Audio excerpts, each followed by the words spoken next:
Halo adik-adik sekolah minggu. Haleluya. Tepuk semangat.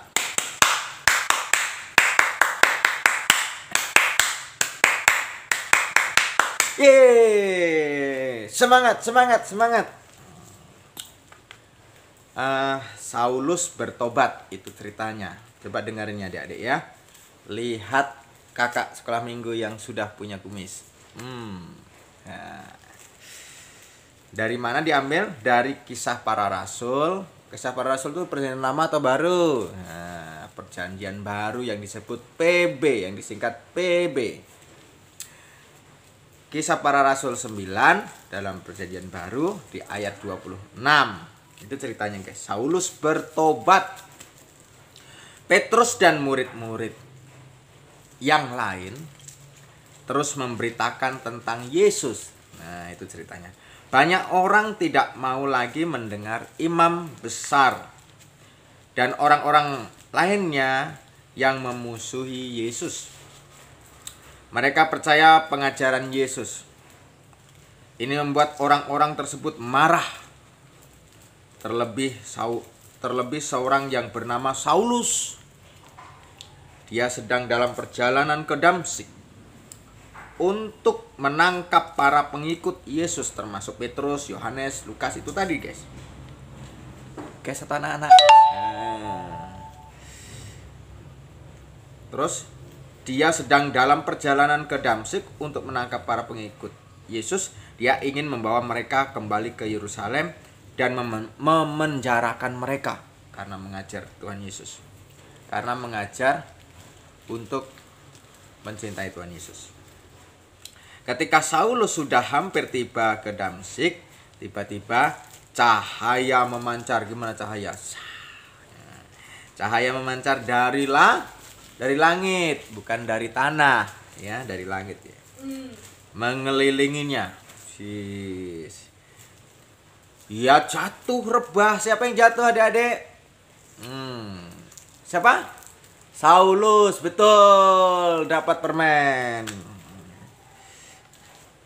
Ia jatuh rebah ke tanah.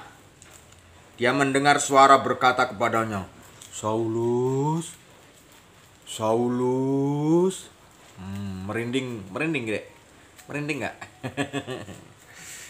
Terus, mengapa engkau menganiaya aku? Wah. Ketika dia rebah, dia mendengar suara itu adik-adik. Dia panggil nama Saulus. Saulus, mengapa engkau menganiaya aku? Saulus berkata, siapakah engkau, Tuhan? Akulah Yesus, kata Tuhan Yesus, yang kau aniaya itu. Bangunlah dan pergilah ke dalam kota, kata Tuhan Yesus. Aku akan membuatmu membawa orang dari kegelapan kepada Tuhan. Wow, kata Tuhan Yesus ngomong sama Saulus. Ya pergilah ke kota, kamu akan membawa orang dari kegelapan kepada Tuhan, kepada terang Tuhan. Sehingga dosa-dosa mereka diampuni dan mereka bersukacita seperti orang-orang yang dikuduskan karena percaya kepadaku, kata Tuhan Yesus. Saulus bangkit dan membuka matanya. Dia tidak dapat melihat apa-apa, padahal matanya udah dibuka lebar gini. Adik-adik, lebar gak? Kurang lebar. Lebar lagi. Tapi tidak bisa melihat. Aduh, kasihan ya adik ya. Sudah buka. Artinya apa? Buta. Pintar, dapat permen lagi. Orang-orang menuntun dia ke Damsyik.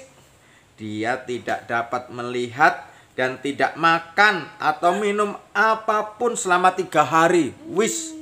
Siapa yang tidak pernah makan selama 3 hari? Ada angkat tangan. Kakak pernah. Siapa itu? Siapa itu? Gak boleh bohong ya. Yesus berfirman kepada seorang murid bernama Ananias. Dia menyuruh Ananias menjumpai Saulus yang baru bertobat tadi, yang rebah di jalan tadi. Saulus sedang menunggunya, Ananias, untuk menumpangkan tangannya ke atasnya agar dia dapat melihat lagi. Jadi Ananias menumpangkan tangan Paulus, mendoakan supaya bisa melihat lagi. Nah, Ananias berkata, "Aku telah mendengar tentang Saulus. Dia berbuat jahat kepada para pengikutmu." Yesus berkata, "Pergilah, aku telah memilih Saulus untuk memberitakan tentang Tuhan Yesus kepada bangsa-bangsa." Saulus dipakai Tuhan. Ya. Kemudian Ananias menjumpai Saulus.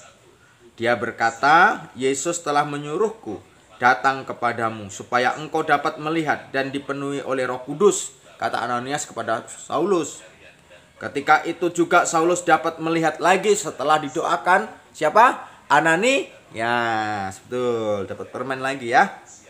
Dia bangun lalu dibaptis. Setelah itu dia makan dan kekuatannya pulih. Setelah dibaptis dia makan, kekuatannya pulih. Pertanyaan adik-adik ya, siapa yang bisa menjawab dapat permen. Siapakah yang Saulus lihat dalam cahaya itu? Saulus lihat siapa dalam cahaya? Yang kedua, apakah rencana Yesus kepada Saulus? Ya, untuk memberitakan apa? Oke adik-adik, terima kasih. Sampai jumpa dengan Kak Eko lain waktu. Ikutin terus channel Eko Santoso TV.